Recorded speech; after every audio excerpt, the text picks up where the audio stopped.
Raipur ideal school and college কর্তৃক online ক্লাসে তোমাদের স্বাগত জানাচ্ছি। আমি এস.এম. ফারুক হাসান, সহকারী শিক্ষক, Raipur ideal school and college. প্রিয় শিক্ষার্থীরা, নিশ্চয়ই তোমরা লেখাপড়া করছো। তো তোমরা অনলাইন থেকে যতগুলো ক্লাস দেওয়া হচ্ছে, আশা করি তোমরা সবগুলোই আয়ত্ত করছো। তো নিশ্চয়ই তোমরা পরীক্ষার জন্য অপেক্ষা করছো।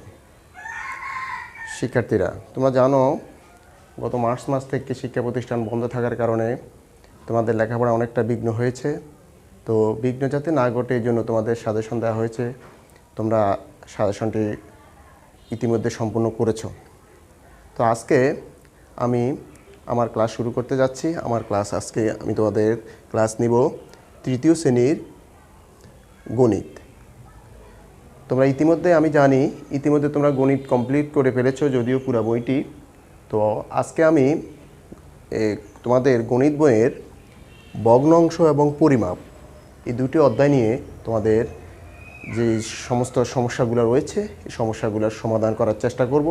আশা করি তোমরা যদি এই ভগ্নাংশ এবং পরিমাপ ভালো করে করো, পরবর্তী শ্রেণীতে তোমরা ভালো করতে পারবে এবং পরবর্তী শ্রেণীতে গেলে তোমাদের সমস্যা হবে না, এই আশা আমি রাখি।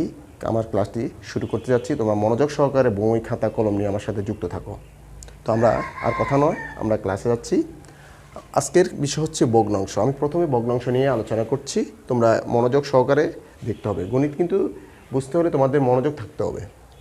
দেখো পেজে 82 পৃষ্ঠা, তোমাদের গণিত বই 82 পৃষ্ঠায় চলে আসো। লক্ষ্য করছো 82 পৃষ্ঠা। ভগ্নাংশ। আমাদের প্রথমে ভগ্নাংশ করতে হলে আমাদের জানতে হবে ভগ্নাংশটা কি। কেমন? তাহলে তোমরা লক্ষ্য করো 82 পৃষ্ঠা তোমরা ইতিমধ্যে আসছো নিশ্চয়ই। ভগ্নাংশ কি? যে কোনো বস্তু বা পরিমাণের অংশ নির্দেশ করতে যে অংশ ব্যবহৃত হয় তাকে ভগ্নাংশ বলে। তোমরা বোর্ডে দেখতে পাচ্ছ, তোমরা খাতায় তুলে নাও। ভগ্নাংশ কি? কোনো বস্তু বা পরিমাণের অংশ নির্দেশ করতে যে সংখ্যা ব্যবহৃত হয় তাকে ভগ্নাংশ বলে। যেমন 4 ভাগের 1 ভাগ, 2 ভাগের 1 ভাগ। বোঝা গেছে? এটাকে বলা হয় ভগ্নাংশ। তাহলে তোমরা বোর্ডে দেখতে পাচ্ছ ভগ্নাংশ আমি একটা সার্ট আকারে আঁকলাম। ভগ্নাংশ কয় ধরনের হয়? 2 ধরনের। একটা হলো সাধারণ ভগ্নাংশ। ভগ্নাংশ মূলত 2 প্রকার: সাধারণ ভগ্নাংশ, দশমিক ভগ্নাংশ। তোমরা উঠে নিতে পারো, এভাবে চার্ট করে নিতে পারো। ভগ্নাংশ 2 প্রকার: সাধারণ ভগ্নাংশ, দশমিক ভগ্নাংশ। তো তোমরা যেহেতু তৃতীয় শ্রেণীতে পড়ছো, তোমাদের জন্য এখন সাধারণ ভগ্নাংশটা নিয়ে আমি আলোচনা করব। যেহেতু দশমিক ভগ্নাংশ এটা উপরে শ্রেণীতে, তোমাদের বইতে যেহেতু দশমিক ভগ্নাংশের বিষয়টা নাই, তো আমি আজকে এই বিষয়টি আলোচনা করছি। তোমরা মনোযোগ সহকারে দেখো সাধারণ ভগ্নাংশের আবার 3টা প্রকার হয়। অনেকগুলো হইতে পারে, আমি 3টা ছাড় দেখালাম। একটা হলো প্রকৃত ভগ্নাংশ, অপ্রকৃত ভগ্নাংশ, মিশ্র ভগ্নাংশ। বোঝা গেছে? আচ্ছা, তাহলে প্রকৃত ভগ্নাংশ কাকে বলে? লক্ষ্য করছো? যখন দেখো 3 ভাগের 2 ভাগ, আমি একটা উদাহরণ দিয়ে দিলাম। অপ্রকৃত ভগ্নাংশের একটা উদাহরণ দিলাম, 2 ভাগের 3 ভাগ। মিশ্র ভগ্নাংশ দিলাম, এটাকে বলা হয় সমস্ত, 2 সমস্ত 3/1, এটাকে বলা হয় মিশ্র ভগ্নাংশ। তাহলে ভগ্নাংশ এই যে 2টা অংশ থাকে, কোনটাকে কি বলে সেটাও তোমাদের জানা দরকার। দেখো আমি এখানে একটা লিখে দিলাম 2 ভাগের 1 ভাগ। নিচেরটাকে বলা হয় হর, উপরের অংশকে বলা হয় লব। বোঝা গেছে? উপরের অংশকে বলা হয় লব, নিচের অংশকে বলা হয় হর। প্রকৃত ভগ্নাংশ কাকে বলে? যে ভগ্নাংশের হর বড়, লব ছোট। অপ্রকৃত ভগ্নাংশ যে ভগ্নাংশের লব বড়, হর ছোট। মিশ্র ভগ্নাংশ বলে যে ভগ্নাংশের একটি পূর্ণ সংখ্যা, এটাকে একটা পূর্ণ সংখ্যা বলে। যেমন 2টা কিন্তু এই 2টা একটা পূর্ণ সংখ্যা, আর এটা একটা প্রকৃত ভগ্নাংশ। ওই যে 3 ভাগের 2 মানে হচ্ছে হর অপেক্ষা লবটা ছোট। তাহলে যে ভগ্নাংশের একটি পূর্ণ সংখ্যা এবং প্রকৃত ভগ্নাংশ থাকে তাকে মিশ্র ভগ্নাংশ বলে। তাহলে আমরা বোঝা গেল ভগ্নাংশটা হচ্ছে 2 ধরনের: সাধারণ ভগ্নাংশ, দশমিক ভগ্নাংশ। আবার সাধারণ ভগ্নাংশ 3 ধরনের হয়: প্রকৃত ভগ্নাংশ, অপ্রকৃত ভগ্নাংশ এবং মিশ্র ভগ্নাংশ। আচ্ছা, তাহলে এবার আমাদের জানা দরকার প্রকৃত ভগ্নাংশ কাকে বলে।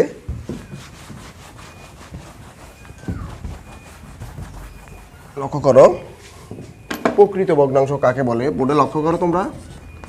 প্রকৃত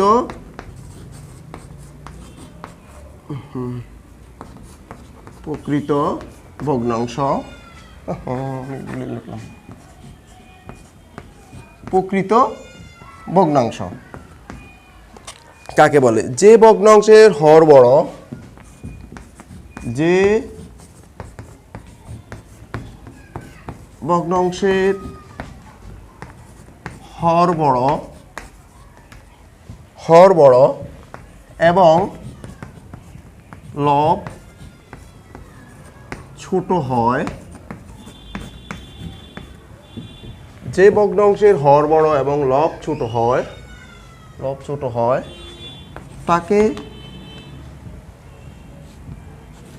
তাকে কি বলা হয়? প্রকৃত ভগ্নাংশ বলে। প্রকৃত ভগ্নাংশ বলে। বোঝা গেল? যেমন একটা উদাহরণ দিতে পারি, যেমন 2 ভাগের 1 ভাগ, কেমন 4 ভাগের ধরো 1 ভাগ বা 2 ভাগও দিতে পারি, যেহেতু এখানে 4 ভাগের 2 ভাগ। অর্থাৎ যে ভগ্নাংশের হর বড় লব ছোট, এটাকে বলা হয় প্রকৃত ভগ্নাংশ। তাহলে আমরা প্রকৃত বুঝলাম। এবার অপ্রকৃত ভগ্নাংশ কাকে বলে? যেমন আমরা এখানে লিখলাম 3 ভাগের 2 ভাগ দিয়ে আগের বার লিখলাম অপ্রকৃত ভগ্নাংশ।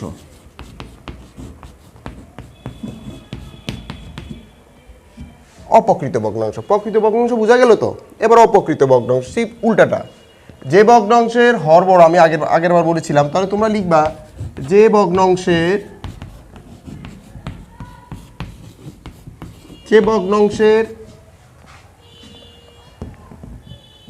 হর বড় লিখছিলাম, এবার লিখতে পারো হর ছোট এবং যে ভগ্নাংশের হর ছোট এবং লব বড় হয় তাকে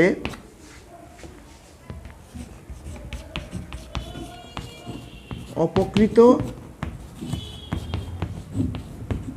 ভগ্নাংশ বলে। বোঝা গেল? যে ভগ্নাংশের হর ছোট এবং লব বড় হয় তাকে অপ্রকৃত ভগ্নাংশ বলে। যেমন বলেছিলাম যে এখানে কি বলা হয়েছে? যে ভগ্নাংশের হর ছোট, হর বড় নিচেরটাকে হর ছোট, যেমন 2 ভাগের 3, কেমন 3 ভাগের 5 ইত্যাদি। তাহলে আমরা কি বুঝলাম? যে ভগ্নাংশের হর বলে কোটাকে? নিচেরটাকে। হর ছোট লব বড়, এগুলোকে বলা হয় অপ্রকৃত ভগ্নাংশ। নিশ্চয়ই বোঝা গেছে? আচ্ছা, এবার আসো আমরা মিশ্র ভগ্নাংশ কাকে বলে।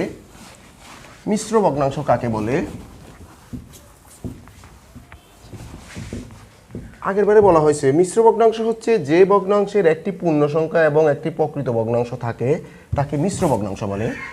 বোঝার সুবিধার জন্য আমরা লিখে দিচ্ছি মিশ্র ভগ্নাংশ।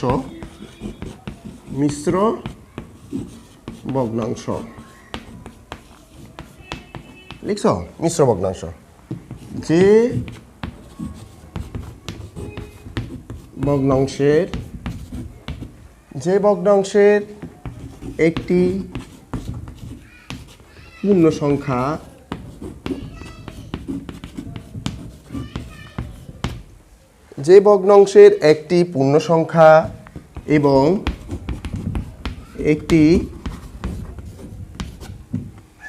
এবং একটি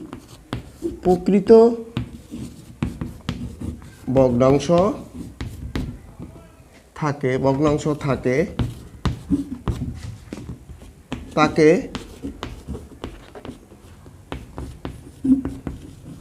মিশ্র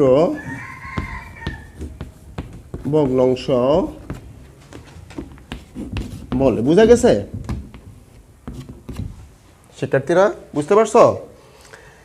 মিশ্র ভগ্নাংশ যে ভগ্নাংশের একটি পূর্ণ সংখ্যা এবং একটি প্রকৃত ভগ্নাংশ থাকে তাকে মিশ্র ভগ্নাংশ বলে। যেমন উদাহরণটা দিয়ে দাও। উদাহরণটা হচ্ছে এরকম, যেমন 2 একটা পূর্ণ সংখ্যা আর এখানে হলো 3/1, তাহলে 2 হচ্ছে পূর্ণ সংখ্যা, একটা হলো প্রকৃত ভগ্নাংশ। আবার এভাবে দেওয়া যায় 3 একটা পূর্ণ সংখ্যা, 4/1, এগুলোকে বলা হয় মিশ্র ভগ্নাংশ। এখন যদি তুমি এভাবে দাও 3 সমস্ত 4/5 হবে না, অপ্রকৃত ভগ্নাংশ দিলে কিন্তু সেটা মিশ্র ভগ্নাংশ হবে না। বোঝা গেছে? তাহলে আমরা প্রকৃত ভগ্নাংশ, অপ্রকৃত ভগ্নাংশ, মিশ্র ভগ্নাংশ বুঝলাম। কেমন? এবার আসো আমরা করব এখন ভগ্নাংশের মাধ্যমে যোগ বিয়োগ, নাকি? আচ্ছা, এবার আসো, ধরো তোমাদের বইতে তোমরা দেখছো কিছু সিনারি দেখা যাচ্ছে 82-20টা। দেখো, ধরো এটা একটা পিতা। কি এটা? পিতা। আমরা কিভাবে ভগ্নাংশগুলো বুঝবো? পিতা। আমি এটাকে 4টা ভাগ করে নিলাম, 1 ভাগ, 2 ভাগ, 4 ভাগ। কয় ভাগ হলো? 1 ভাগ, 2 ভাগ, 3 ভাগ, 4 ভাগ। কয়টা ভাগ হলো? 4 ভাগ। এখন আমাকে যদি বলা হয় 2 ভাগ রং করো, তাহলে আমি কি করব? এটা রং করলাম, ধরো এটা রং করলাম, 2 ভাগে রং করলাম। এখন আমি এটাকে কিভাবে কথায় প্রকাশ করব? আমরা লিখবো এখানে কয়টা ভাগ ছিল? 4 ভাগ। হরে লিখতে হবে যতগুলা ভাগ করা হয় সেটা লিখতে হবে হরে। তাহলে কয়টা ভাগ ছিল? 1, 2, 3, 4টা। রং করা হয়েছে কয় ভাগ? 2 ভাগ। তা আমরা লিখলাম 2 ভাগ। তখন আমরা এটাকে লিখবো, কিভাবে লিখবো? এটা কথায় যখন লিখতে বলবে তখন আমাদের লিখতে হবে, হর আগে লিখতে হবে 4 ভাগের 2 ভাগ। বোঝা গেল?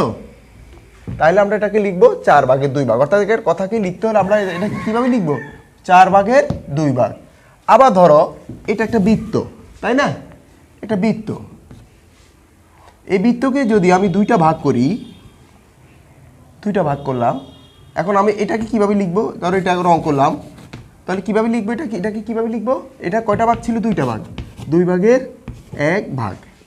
বোঝা গেছে? এভাবে লিখবো 2 ভাগের 1 ভাগ। তাহলে বোঝা গেল কিভাবে কথায় লিখতে হবে। যদি প্রশ্নে লেখা থাকে যে 5টা ভাগ, 6 ভাগ, যতগুলো ভাগ থাকবে ততগুলো আগে তোমাকে বুঝতে হবে কতগুলো ভাগ, ওইটা লিখবো হরে। আর যতগুলো রং করা হয় বা যতগুলো লিখতে বলে সেটাকে উপরে লবে লিখবে। বোঝা গেল? এটাকে বলা হয় ভগ্নাংশের। কেমন? কথায় বলো, লিখলাম। এরপরে এবার আসো, আমরা শিখব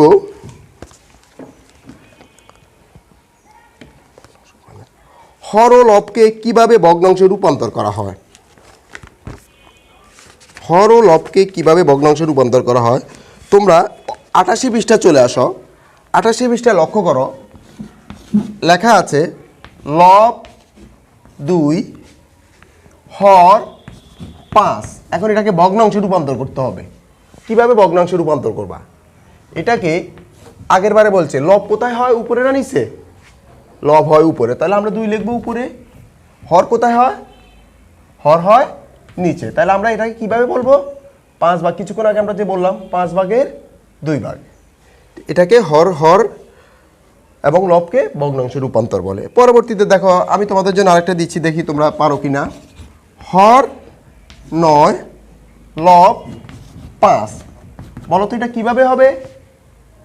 হ্যাঁ, 9টা যাবে, হর যেহেতু 9 যাবে নিচে, লব 5 যাবে উপরে।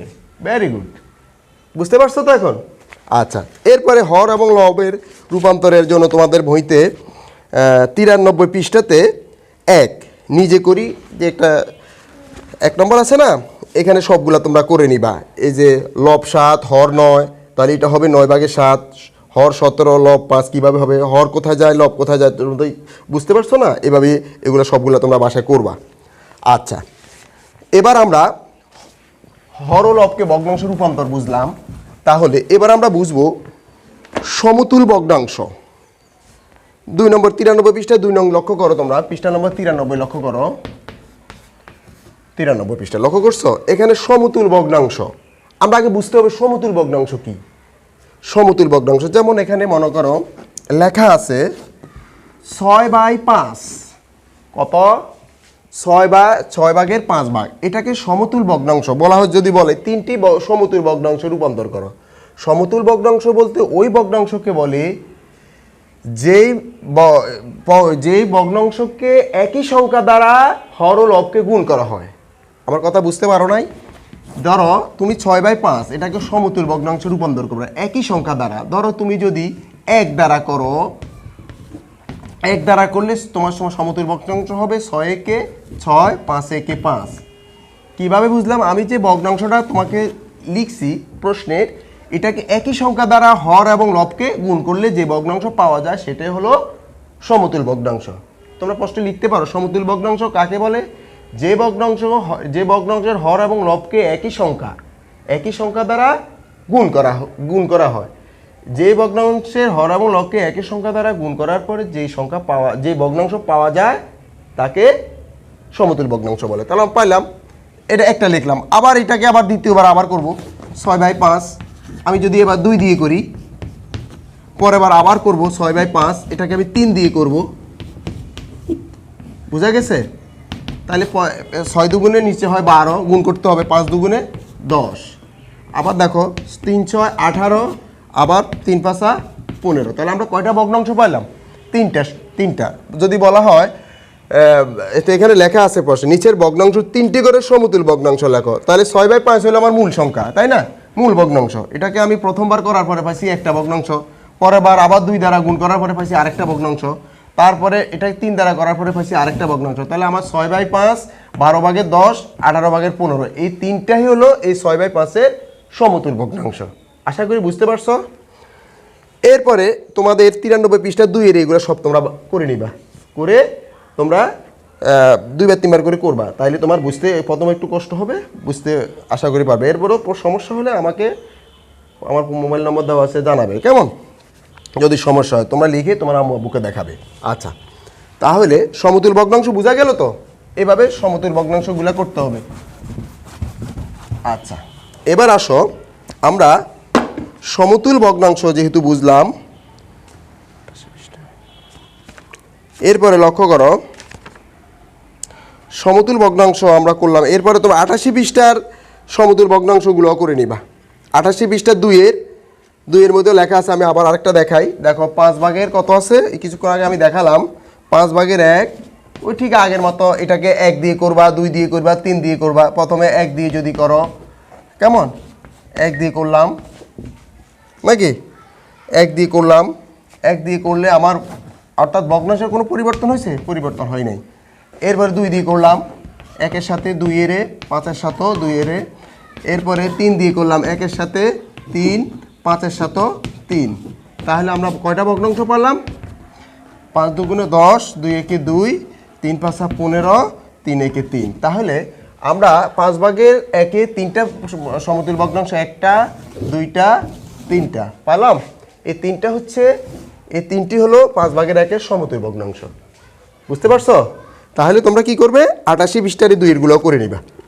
আচ্ছা, এবার আসো আমরা ভগ্নাংশের সাহায্যে যোগ বিয়োগ করব, কেমন? আচ্ছা, এবার শিখব ভগ্নাংশের সাহায্যে যোগ। আচ্ছা, ভগ্নাংশের সাহায্যে যোগ করব, কেমন? আসো তোমরা তোমাদের বইতে 90 পৃষ্ঠা লক্ষ্য করো। তোমরা 90 পৃষ্ঠা লক্ষ্য করছো? 1 থেকে 12টা প্রশ্ন দেওয়া আছে যোগ করার জন্য। তো আমি প্রথমে তোমাদের দেখাচ্ছি 2/1 যোগ 2/1 আমাকে এই অঙ্কটাকে করতে হবে। 2/1 মানে হচ্ছে, তোমাকে লক্ষ্য করো, এই একটা ধর একই সমতুল্যের 2টা নিবা, লক্ষ্য করছো? একই সমানে লিখলাম। ধরো এটা একটা বাঁশ, ঠিক আছে? 2টা বাঁশ, 2/1 এইটাকে আমি সমান করলাম, এটাকে আমি সমান করলাম। তাহলে 2/1 মানে আমার 1 আবার এখানেও 2/1। এখন আমার কত হলো? তাইলে তোমাকে লিখতে হবে, সামনে লিখলেও লিখতে পারো, আর যদি সামনে এটা যেহেতু ঘর দিই সামনে দেখার দরকার নাই, এভাবে লিখলেও হবে। তোমার 2টা ভাগ, আমাকে 2/1, তাহলে 2 ভাগ, যেহেতু আমাদের বাঁশটা 2 ভাগ লিখলাম, তো আমাদের এই দেখো 1 ভাগ 1 ভাগ আমাদের অবশিষ্ট আছে, রং করা হয়েছে 1 ভাগ 1 ভাগ, ধরো 2 ভাগের 1 ভাগ, যদি আমি এটাও ধরি 1 ভাগ 1 ভাগ রং করা হয়, তাহলে একটা একটা কয়টা হইলো 2টা। তো আমি যদি একটার সাথে আরেকটাকে যোগ করে দেই, একটার সাথে আরেকটাকে যোগ করে দেই, তাহলে আমার কয়টা হলো 2টা 2টা, একটা একটা কয়টা হইলো 2টা। আমার কথা বোঝা গেছে? 2টা ভাগ করছি যেহেতু 2 ভাগ, আর উপরের আমাকে রং করা হচ্ছে একটা একটা, এই জন্য একটা যোগ একটা, তাহলে আমার কয়টা হইলো 2টা। বোঝা গেছে? যদি এই জটিল নিয়মটা তোমাদের বুঝতে অসুবিধা হয় তাহলে তোমরা এইভাবে করবা, 2টা ভাগের কারণে একটা 2 আসবে, আর একটার সাথে একটা যোগ করছি, করার পরে 2 আসছে। ক্লিয়ার তো? আচ্ছা, দেখি এবার তোমরা 3 নম্বরটা, এই যে বই 3 নম্বর আছে বই, এটা আমি করে দিচ্ছি, লক্ষ্য করো। 4 ভাগের 2 ভাগ যোগ 4 ভাগের 1 ভাগ, এটা তোমরা কিভাবে করবে বলো? হ্যাঁ, করতে হবে তোমাকে 4 ভাগ, তাহলে আমি 4 ভাগ নিলাম, যেহেতু আমার পুরা বাঁশটাই ধরলাম, যদি আমি বাঁশ বলি পিতা বলি যাই বলি, 4 ভাগ। তা আমাকে যেহেতু আমার করা হয়েছে 2 ভাগ এবং 1 ভাগ, তো আমাকে 2 ভাগের সাথে ওই 1 ভাগকে যোগ করে নিতে হবে। 4 ভাগের 2 একে কয় ভাগ? 3 ভাগ। কথা বোঝা গেছে? তোমাকে বাঁশ যদি সমপরিমাণ এভাবে নিতে পারো, বাঁশের মতো করে এটাকে সমান করতে হবে, কিন্তু নাইলে কিন্তু হবে না। 1 ভাগ 2 ভাগ 4 ভাগ, 1 ভাগ 2 ভাগ, এই 4 ভাগ। 4 ভাগের আমাকে 2 ভাগ করছে আর 1 ভাগ করছে, এখানে করলাম 2 ভাগ, এখানে করলাম 1 ভাগ। তাহলে রং করা হয়েছে কয় ভাগ? এখানে 2 ভাগ আর এখানে করা হয়েছে 1 ভাগ, তাহলে এই 2 ভাগে আর 1 ভাগে কয় ভাগ হয়েছে? 3 ভাগ। কথা বোঝা গেছে? 4 ভাগের যেহেতু অংশ বিশেষ, এই জন্য 4 আসবে। ক্লিয়ার? আচ্ছা, তাহলে তোমাদের এখানে 90 পৃষ্ঠার যে অঙ্কগুলো আছে এগুলো তোমরা বাসা সবগুলো তোমরা করে ফেলাবে, খাতায় করে তোমরা আম্মুকে দেখাবে। এরপরও কোনো বুঝতে অসুবিধা হলে আমাদেরকে জানাবে, কেমন? মোবাইল নম্বর দেওয়া আছে, তোমরা যোগাযোগ করে বুঝতে অসুবিধা হলে। আচ্ছা, তাহলে আমরা যোগ বুঝলাম, কেমন? এবার আমরা করব বিয়োগ। বিয়োগও সেম ক্যাটাগরি। বিয়োগটা হচ্ছে, লক্ষ্য করো, বিয়োগটা হচ্ছে এই যে তোমরা 92 পৃষ্ঠায় লক্ষ্য করো, লেখা আছে 3/2 বিয়োগ 3/1। কেমন? ঠিক আগের মতোই যদি আমরা বাঁশে ধরি, যদি আগের মতোই আমরা ধরি, আগের মতোই আমরা বাঁশ ধরি, 1 ভাগ 2 ভাগ 3 ভাগ, 1 ভাগ 2 ভাগ 3 ভাগ, 3 ভাগ যেহেতু আমাদের, আমরা 3 ভাগ দিলাম, 3 ভাগ 3 নিলাম, যেহেতু 3 ভাগ। তো উপরে আমাকে লক্ষ্য করতে, এটা হর যেহেতু আমাদের 3 ভাগ, আমরা হরে লিখবো 3 ভাগ। তো লবে আমাদের যেহেতু প্রথমবার 2 ভাগ করা হয়েছে, আমি ধরে নিলাম এটাতে 2 ভাগ করছে, আর এখানে করা হয়েছে 1 ভাগ। তাহলে কত? এই যে 2 ভাগ, সেখান থেকে এই 2 ভাগের সাথে যদি আমি 1 ভাগ এখানে নিয়েও যাই, 2 ভাগ এখানে আছে কয় ভাগ? 1 ভাগ। আমাকে এই 2 ভাগ থেকে যদি আমি 1 ভাগ সরাই পালাই, 2 ভাগ থেকে 1 ভাগ যদি আমাকে মানে বিয়োগ করা হয়, এই 2 থেকে 1 ভাগ, তাহলে আমার হলো কত? 2 ভাগ থেকে 1 ভাগ গেল 1 ভাগ। বোঝা গেছে?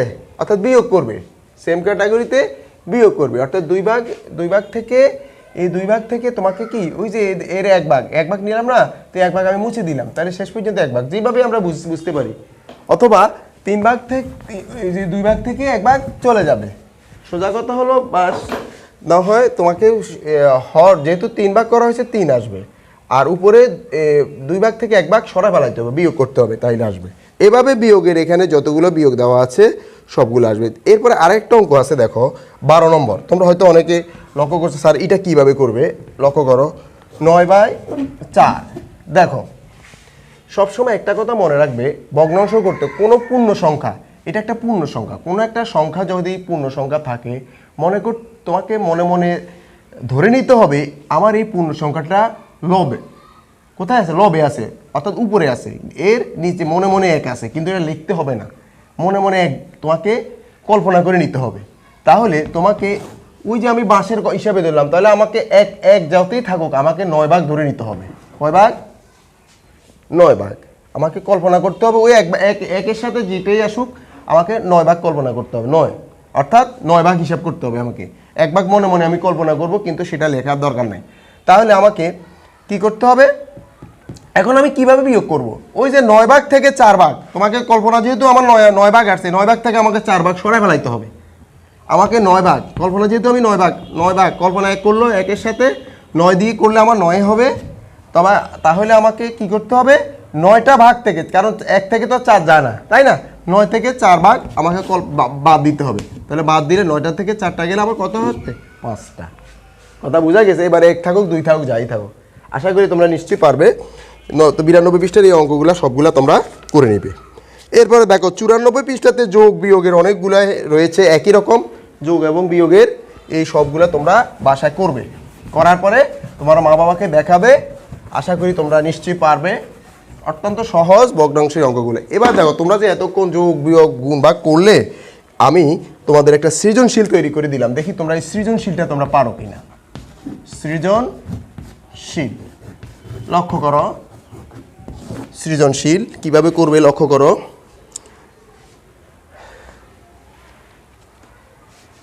দেখো 7/1 কমা ব্যবহার করলাম, 7/4, লক্ষ্য করছো, দুইটি ভগ্নাংশ, দুইটি কি, এটা দুইটি ভগ্নাংশ, কেমন?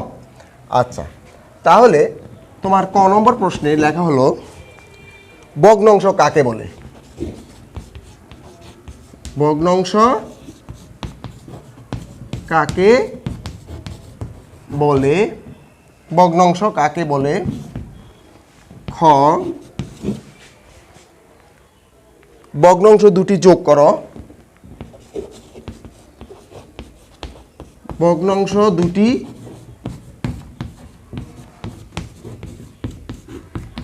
যোগ করো। গ, ভগ্নাংশ দুটি যোগ করো। এরপরে ঘ হচ্ছে দ্বিতীয় ভগ্নাংশ থেকে প্রথম ভগ্নাংশ বিয়োগ করো। দ্বিতীয় ভগ্নাংশ থেকে প্রথম ভগ্নাংশ বিয়োগ করো, বিয়োগ করো। তো শিক্ষার্থী বন্ধুরা বুঝতে পারছো তোমরা সৃজনশীলটা, দুইটা ভগ্নাংশ দেওয়া আছে, এটা তোমার উদ্দীপক, এটা হলো তোমার উদ্দীপক। প্রথম প্রশ্নে বলা হয়েছে ভগ্নাংশ কাকে বলে। ভগ্নাংশ ক্লাস শুরুর আগে প্রথমে আমি তোমাকে ভগ্নাংশ কাকে বলে তোমাদের বোর্ডে লিখে দিয়েছিলাম, আশা করি তোমরা প্রথম প্রশ্নের অ্যান্সার পেয়ে গেছো, ভগ্নাংশ কাকে বলে। দ্বিতীয় যেটা, সেটা হলো ভগ্নাংশ দুটি যোগ করতে বলছে, তাহলে এই একটা ভগ্নাংশ দুইটা। দেখো আমি সমাধানটা করে দিচ্ছি। ক্ষয়ের উত্তর, কর যেহেতু তোমাদের প্রথমে দেওয়া হয়েছে 7/1 যোগ 7/4 ভাগ, অর্থাৎ হরে 7 লবে 1, হরে 7 লবে 4, বুঝা গেছে?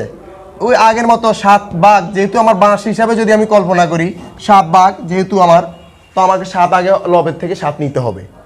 এবার আমাকে 1 ভাগ যেহেতু রং করছে ধরে নিলাম, যোগ আরও 4 ভাগ রং করা হয়েছে, তাহলে 7/4 একে কত হইল, 5। তাহলে আমার ক্ষয়ের অ্যান্সার হবে 7/5 ভাগ, বুঝা গেছে?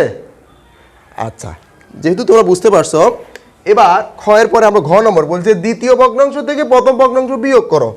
লক্ষ্য করো, দ্বিতীয় ভগ্নাংশ থেকে প্রথম ভগ্নাংশ বিয়োগ করার কথা বলছে। তো ঘ নম্বর, দ্বিতীয় ভগ্নাংশ হলো 4 ভাগের কত ভাগ, 7/4 ভাগ, সরি, বিয়োগ করতে যেহেতু বলছে 7/1 ভাগ, দ্বিতীয় থেকে প্রথম বিয়োগ করব। তাহলে ঠিক সেম আগের মতো আমি যদি বাঁশ কল্পনা করি বা পিতা কল্পনা করি, 7 ভাগ যেহেতু আমার হর, তো আমাকে 7 নিতে হবে। তো এরপরে আমাকে 4 ভাগ যেহেতু রং করছে 4 ভাগ, সেখান থেকে আমাকে বিয়োগ করতে বলছি, উপরের লবগুলা বিয়োগ করতে হবে। সোজা কথা হলো হর আমাকে কল্পনা করে নিতে হবে, আর লবগুলা থেকে আমাকে কি বিয়োগের ক্ষেত্রে প্রথম যতটুকু অঙ্ক পরেরটা সরাই ফেলাইতে হবে, আর যোগের ক্ষেত্রে একত্রিত করতে হবে। আচ্ছা, তো 7 ভাগ 4 ভাগ থেকে 1 ভাগ গেলে কয় ভাগ, 3 ভাগ। তাহলে বুঝা গেছে, আশা করি ভগ্নাংশ বুঝতে পারছো। আচ্ছা, এই পর্যন্তই আমাদের ভগ্নাংশগুলা। আশা করি আমি যতটুকু তোমাদের ভগ্নাংশগুলো চেষ্টা করেছি বোঝার জন্য, তোমরা আশা করি বুঝছো, তাই না? আচ্ছা, এবার আমরা ভগ্নাংশের পরে যাব পরিমাপে। আশা করি তোমরা আরও বেশি বেশি করে যেগুলো তোমাদেরকে বলছি এগুলো করবা, যোগ বিয়োগে যেগুলো বইতে রয়েছে এগুলো সবগুলো করবা, তাইলে তোমরা ভগ্নাংশ পারবে এবং উপরে ক্লাসে গেলেও সমস্যা হবে না। এরপর আসো এবার আমরা শিখব পরিমাপ। পরিমাপ তোমরা 92, 94 ও 90 পৃষ্ঠার ভগ্নাংশগুলো করে নিবা, বাসায় করবা। এরপরে পরিমাপ তোমাদের পেজে 95 পৃষ্ঠা রয়েছে পরিমাপ। লক্ষ্য করো তোমরা পরিমাপ কেমন পরিমাপ করা। আচ্ছা, পরিমাপের পড়ার আগে তোমাদের লক্ষ্য করো 95 পৃষ্ঠা তোমরা লক্ষ্য করো কিছু সূত্র রয়েছে। এই সূত্রগুলো তোমরা খাতায় লিখে ফেলবে এবং মুখস্থ করে ফেলবে। যেমন 95 পৃষ্ঠা আছে, দেখো এখানে লেখা আছে 1 মিটার সমান 100 সেন্টিমিটার, 1 সেন্টিমিটার সমান 10 মিলিমিটার। দেখবা লাল, নীল এবং হলুদ কালারিং দ্বারা কালার করা আছে, এগুলো তোমরা দাগে মুখস্থ করে নিবা, খাতায় উঠাই নিবা। এরপরে রয়েছে দেখো 96 পৃষ্ঠায় রয়েছে 1 কিলোমিটার সমান 100 মিটার, 1 কিলোমিটার সমান 1000 মিটার, 1 মিটার সমান 100 সেন্টিমিটার, 1 সেন্টিমিটার সমান 10 মিলিমিটার, 1 মিটার সমান 100 সেন্টিমিটার ইত্যাদি এগুলো আছে। তোমরা এগুলো খাতায় উঠাই নিবা, মুখস্থ করে ফেলবা।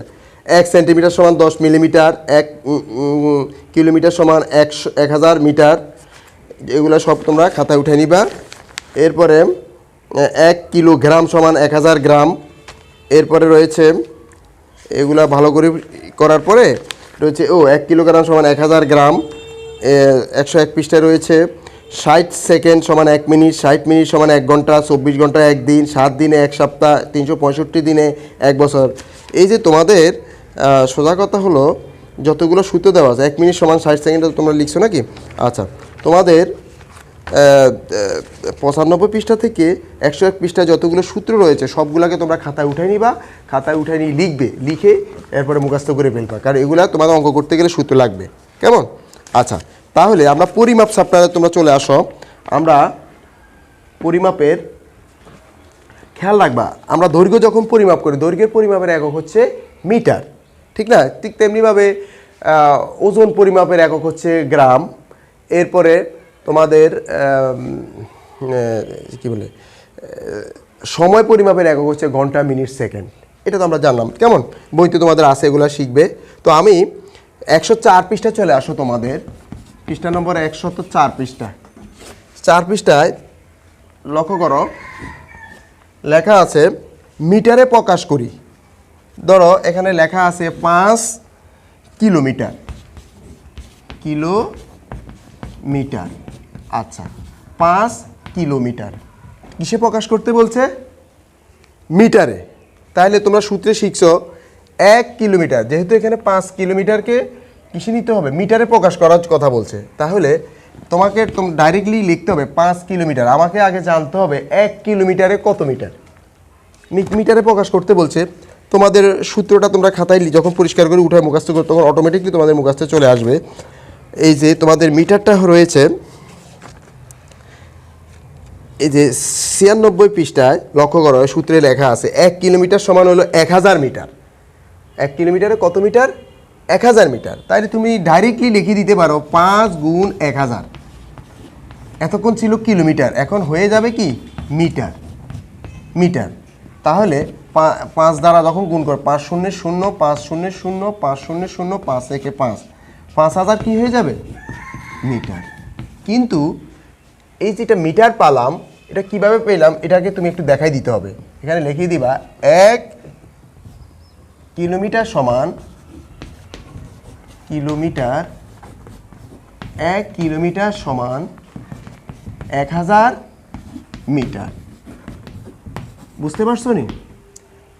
5000 মিটারকে কিলোমিটারে প্রকাশ করার কথা বলছে। বলা হয়েছিল যে প্রশ্নের যেটা বলছে, প্রশ্নে বলছে যে 5 কিলোমিটারকে মিটারে প্রকাশ করো। তাহলে 5 কিলোমিটার প্রশ্নে দেওয়া আছে, এটাকে মিটারে 1000 দ্বারা গুনবে। 1000 কোথায় পাইছি? 1 কিলোমিটারে 1000 মিটার, যার কারণে 1000 দিয়ে গুণ দেওয়ার পরে 5000 মিটার পাইছি। বুঝতে পারছো? আচ্ছা, আরেকটা দেখো। ধরো আরেকটা প্রশ্ন আছে 7 কিলোমিটার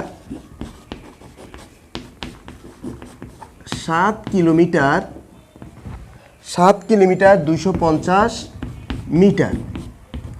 7 কিলো, আমি মিটারকে সংক্ষেপে লিখলাম। 7 কিলোমিটার 250 মিটার। তাহলে আমি আগের বারে আমরা জানি 1 কিলোমিটারে যদি 1000 মিটার হয় তাহলে 7-এর সাথে তোমাকে 1000 দ্বারা গুণ করতে হবে। বোঝা গেছে? এতক্ষণ ছিল কিলোমিটার, এবার হয়ে যাবে মিটার। সংক্ষেপে দিলাম, এটার সাথে যোগ করে দিবা 250 মিটার, তাই না? তাহলে 7 দ্বারা 1000-এ গুণ দিলে হবে 7000, 7000 যোগ 250। তাহলে 7000 আর 250-এ কত হলো? 725, 7250 মিটার। বুঝতে পারছো তো? অত্যন্ত সহজ অঙ্ক। কিলোমিটার থেকে মিটারে প্রকাশ করলাম। কেমন? আচ্ছা, তোমরা উঠে নিছো? আচ্ছা, এরপরে তোমরা 3-এর সবগুলো করে নিবা। এরপর আমি 4-এর একটা দেখাই দিচ্ছি। লক্ষ্য করো 4-এর, লক্ষ্য করো 4-এর দেখো বলা হয়েছে গ্রামে প্রকাশ করার কথা বলছে। তো প্রথমে আছে 4 কিলোগ্রাম, 4 কিলোগ্রাম, 4 কিলোগ্রাম, তাই না? 4 কিলোগ্রাম। এখন এটাকে কিসে প্রকাশ করতে বলছে?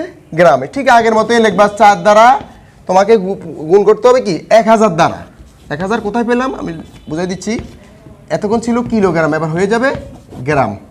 তাহলে কত হইল? 6000 গ্রাম।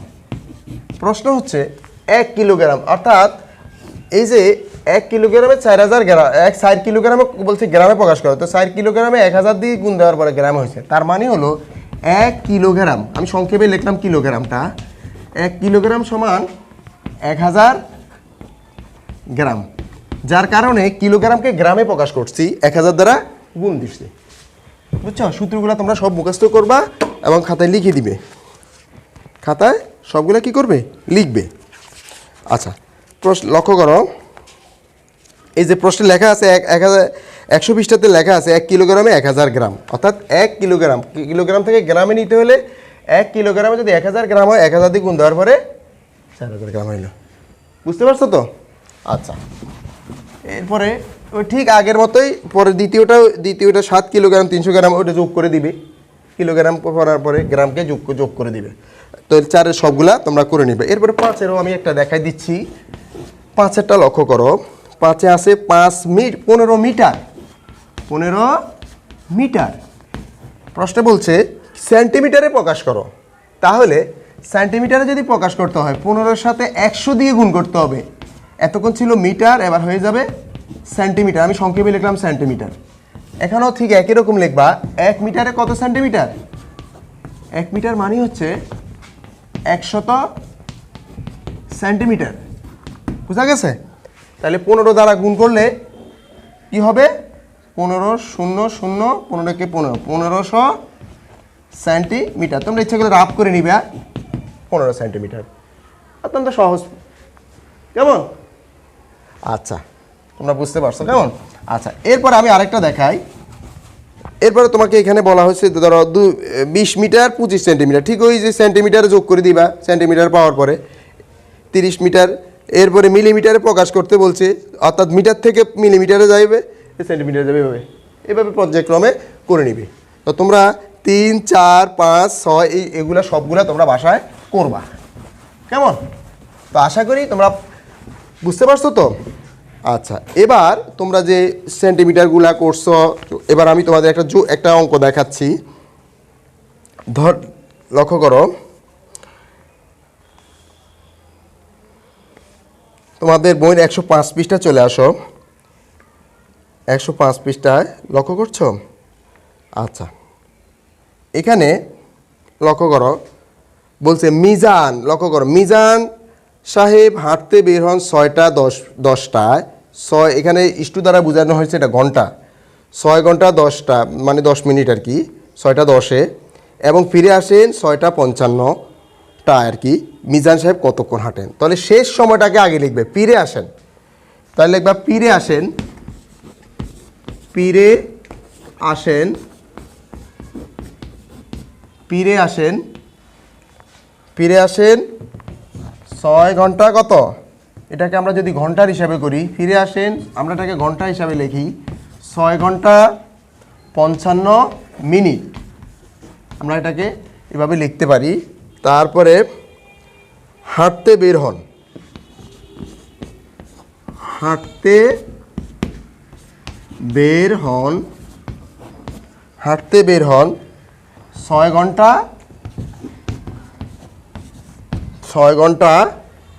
10 মিনিট। আচ্ছা, এখন প্রশ্নে বলছে মিজান সাহেব 6 ঘন্টা অর্থাৎ 6টা 55 সে কি ফিরে আসেন, শেষ সময়টাকে আগে আনবে, আর হাঁটতে বের হচ্ছে যে ঘন্টাটা শুরু করছে 6টা 10টা, 6 ঘন্টা 10টা মানে 6টা 10 ওইটাকে তোমাকে কি করতে হবে, বিয়োগ করতে হবে। তাহলে সে কত সময় হাঁটেন, শেষ সময়কে প্রথম সময় থেকে বিয়োগ দিলেই বের হয়ে যাবে সে কতক্ষণ হাঁটছে। মিজান সাহেব কত সময় হাঁটেন, তাহলে মিজান সাহেব হাঁটেন, হ্যাঁ মিজান সাহেব হাঁটেন বা হাঁটে, এটাই লেখো, মিজান সাহেব হাঁটে, তোমাকে লিখতে হবে 5 থেকে 1 গেলে 4 মিনিট, আর যেহেতু 6 থেকে 6 গেলে 0 ঘন্টা, তাহলে তোমাকে লিখতে হবে সুতরাং মিজান সাহেব কত সময় হাঁটেন, 45 মিনিট হাঁটেন। বুঝতে পারছো তো? তাহলে তোমাদের 105 পৃষ্ঠায় 10, 11, 12, 13, 14 এই অঙ্কগুলা তোমরা সবগুলাই এখানে যতগুলো আছে 16 পর্যন্ত সবগুলো করে নিবে, তাহলে আশা করি তোমরা উপরে ক্লাসে আর আটকিবে না। কেমন?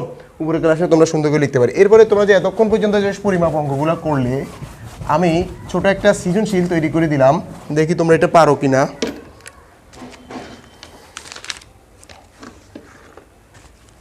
তোমাদের বইয়ের 11 পৃষ্ঠায় লক্ষ্য করো, 11 নং অঙ্কটা, 105 পৃষ্ঠার 11 নং প্রশ্নটা লক্ষ্য করো। ঋতু সকালে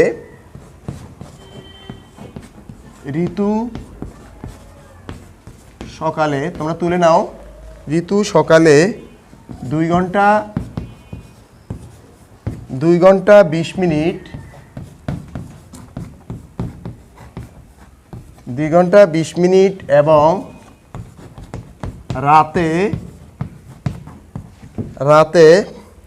3 ঘন্টা 35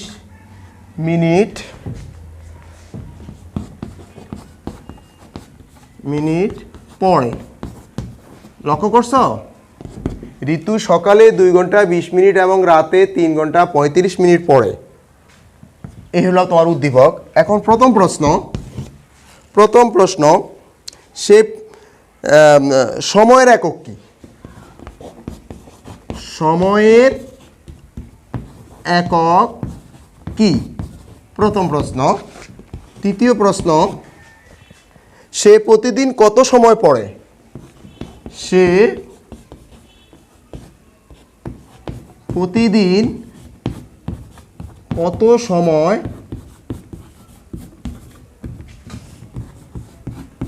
পড়ে? লক্ষ্য করছো? তৃতীয় প্রশ্ন, সে যদি বিকালে আরো 1 ঘন্টা পড়তো, সে যদি বিকালে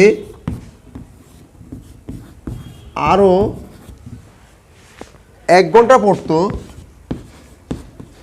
1 ঘন্টা পড়তো, সে যদি বিকেলে আরও 1 ঘন্টা পড়তো, তাহলে সে প্রতিদিন কত সময় পড়তো? তাহলে সে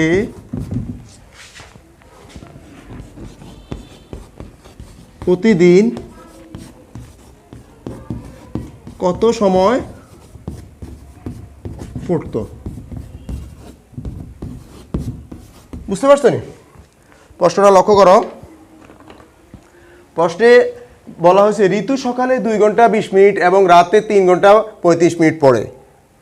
প্রথম প্রশ্ন, সময়ের একক কি? কিছুক্ষণ আগেই তোমাদের বলা হয়েছিল সময়ের একক হলো ঘন্টা।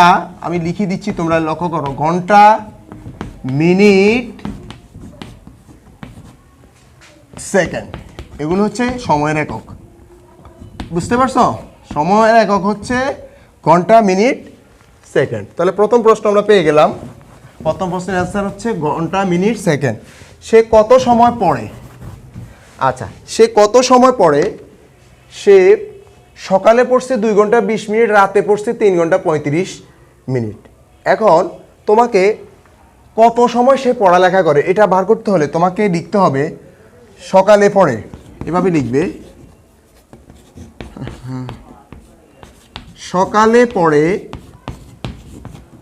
সকালে পড়ে 2 ঘন্টা 20 মিনিট। কেমন? এরপরে কখন?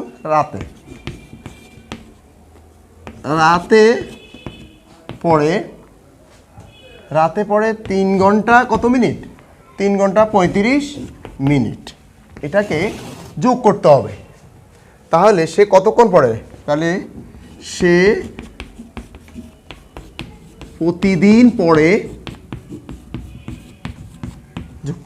যোগ করতে হবে 5 3 2 5 55, একটা হলো মিনিট আর 5 হলো ঘন্টা। বোঝা গেছে? সে প্রতিদিন 5 ঘন্টা 55 মিনিট পড়ে। এরপরে শেষ প্রশ্ন যেটা, সে যদি বিকেলে আরও 1 ঘন্টা পড়তো তাহলে সে প্রতিদিন কত সময় পড়তো? তাহলে সে যদি প্রতিদিন আরও 1 ঘন্টা পড়তো তাহলে আগের বার আমরা পেলাম সে প্রতিদিন কতক্ষণ পড়ে? 5 ঘন্টা 55 মিনিট। তাহলে তোমরা লিখবে গ নম্বর প্রশ্নে লিখবা খ হতে প্রাপ্ত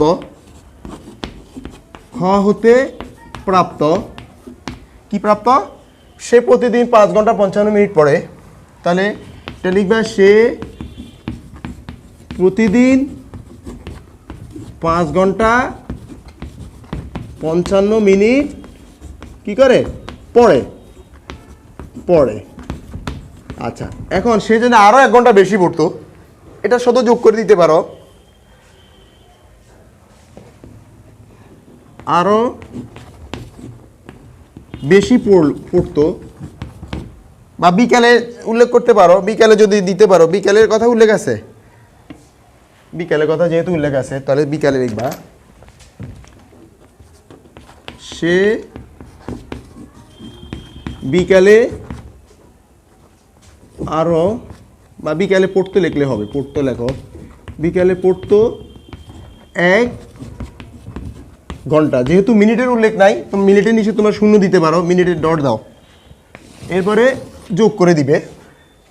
অর্থাৎ আগে সে 5 ঘন্টা পড়তো, 55 মিনিট ঠিক থাকবে, 5 একে কয় ঘন্টা হইল? 6 ঘন্টা। আচ্ছা, তাহলে প্রশ্নে বলছে সে কি করতো? সে প্রতিদিন কত সময় পড়তো? এরপরে লিখবা সে প্রতিদিন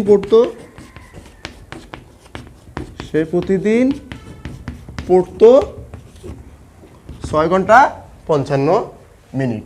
বোঝা গেছে তো? আশা করি তোমরা বুঝতে পারছো। এই সৃজনশীলগুলো করবা এবং বইয়ের 105 এবং 4 পৃষ্ঠার অঙ্কগুলা করবা। কেমন?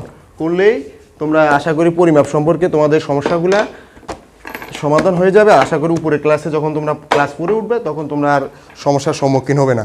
এই যে অঙ্কগুলো আমি করলাম ভগ্নাংশ এবং পরিমাপ, তোমরা বাসায় প্র্যাকটিস করবে এবং বইয়ের যে অঙ্কগুলো রয়েছে এগুলো সবগুলো করলেই তোমরা উপরের ক্লাসে গেলে আর সমস্যার সম্মুখীন হবে না। আশা করি তোমরা বাসায় প্র্যাকটিস করবে, স্বাস্থ্যবিধি মেনে বাসায় অবস্থান করবে, তোমরা ভালো থাকবে এই আশা ব্যক্ত করে আমার ক্লাস এখানে সমাপ্ত করলাম। খোদা হাফেজ।